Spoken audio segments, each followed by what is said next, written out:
Hi there. Today we'll be preparing chicken cutlet rollatini. I'm Chef Jim, and you're watching Publix Aprons Cooking School online.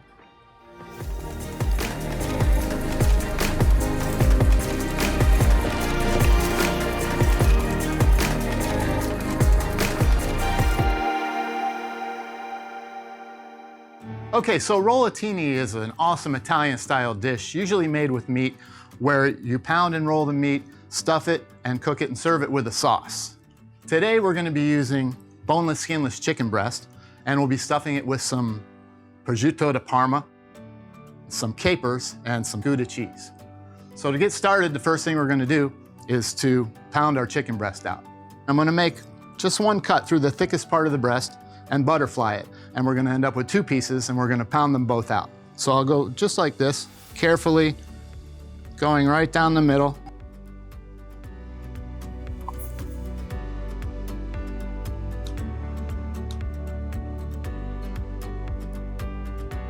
And I like to use a boning knife or a small utility knife for this. Just like that. So we have 4 equal sized pieces, and now we're going to put them into a bag to pound them out, get them nice and thin. So in they go.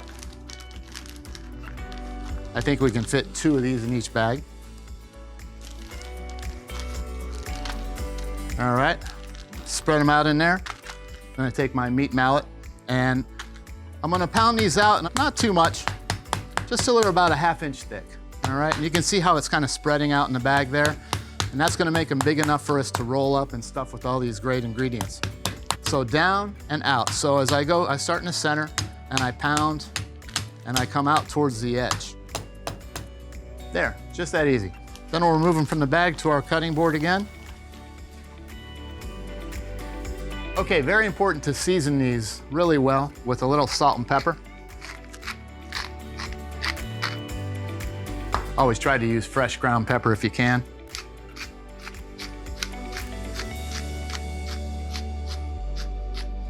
After we get them seasoned up, then we can stuff them. So first thing we're gonna do is add our prosciutto.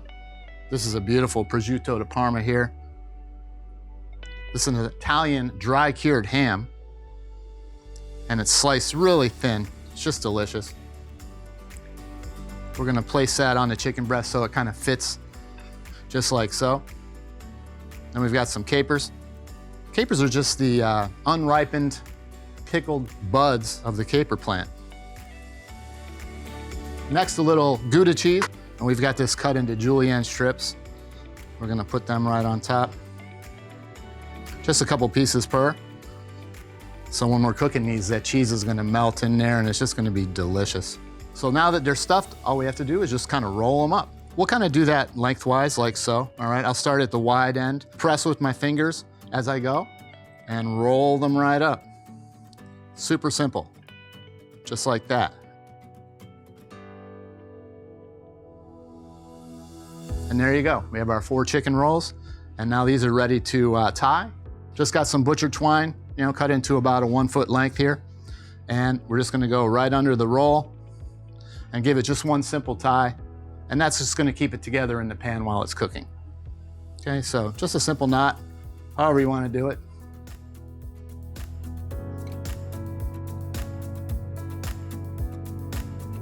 Pretty simple, huh?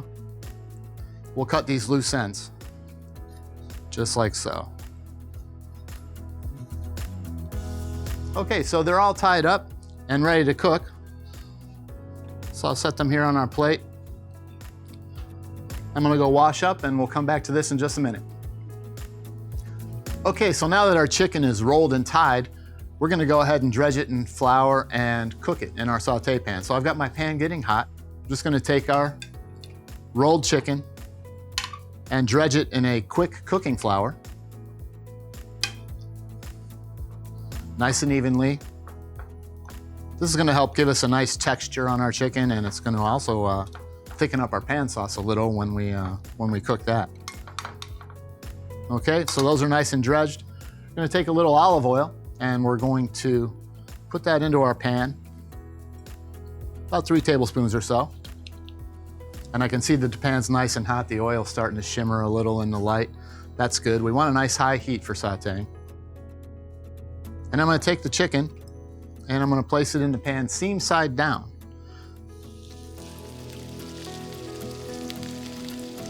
That's gonna help keep it together during the cooking process. Evenly space them in the pan. And we're gonna give them a good sear and get them nice and brown, about 2-3 minutes per side. Okay, so these are ready to turn. Give them a little half turn. You can see they're nice and brown there. Oh yeah. That's exactly what we're looking for. Flip them over and do the same thing on the other side now. Good 2-3 minutes. Okay, so we'll give these one final turn and another few minutes to brown, just like so. And while that's happening, I'll go get the rest of the ingredients for our pan sauce. I've got some wonderful shiitake mushrooms, some minced shallot, and some fresh rosemary. So what I'm gonna do first, I'm gonna add the shallots into the pan.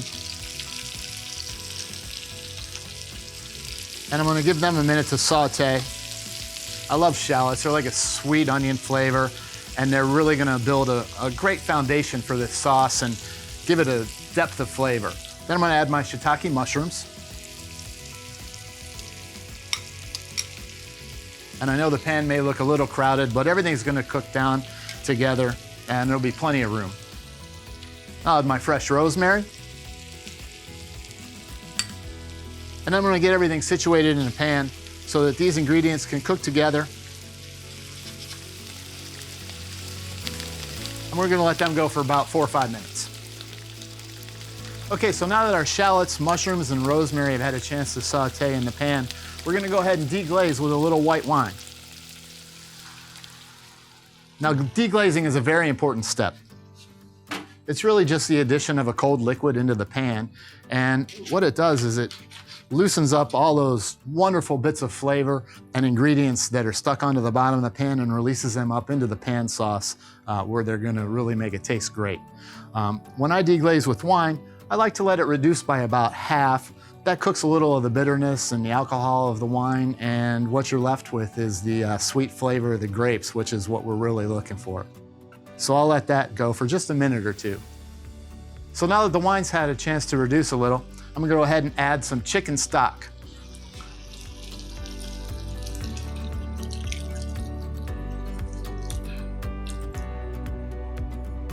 Once I've added the chicken stock, I'm gonna let that reduce for about 4 or 5 minutes as well.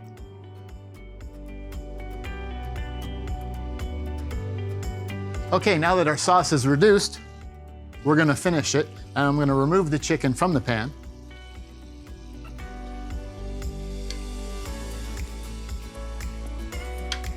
And turn off the heat. Then I'm gonna add a little lemon juice, a little bit of fresh parsley, and then last but not least, a little bit of butter. Now the French call this monter à beurre, or mount with butter. And this is a magic move that gives this sauce sheen and texture and just makes it taste creamy and delicious. You always want to do this off of the heat. So once the butter's melted, the sauce is complete.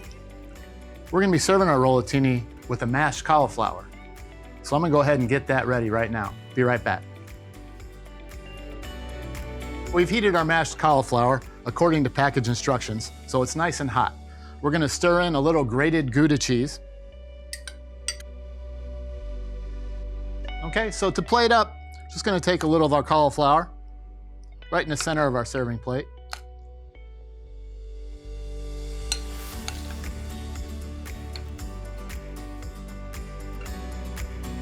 Then we'll take our chicken, remove the string, and then we're gonna slice these into 3 medallions each.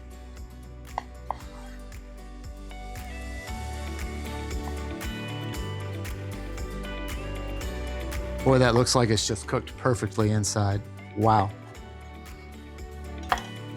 We'll go ahead and take those, place them on top of our cauliflower, and then we'll spoon a little of our pan sauce on top.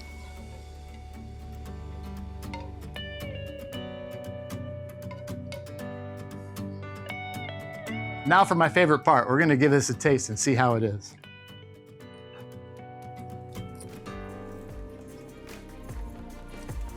Oh my goodness. Is that great or what?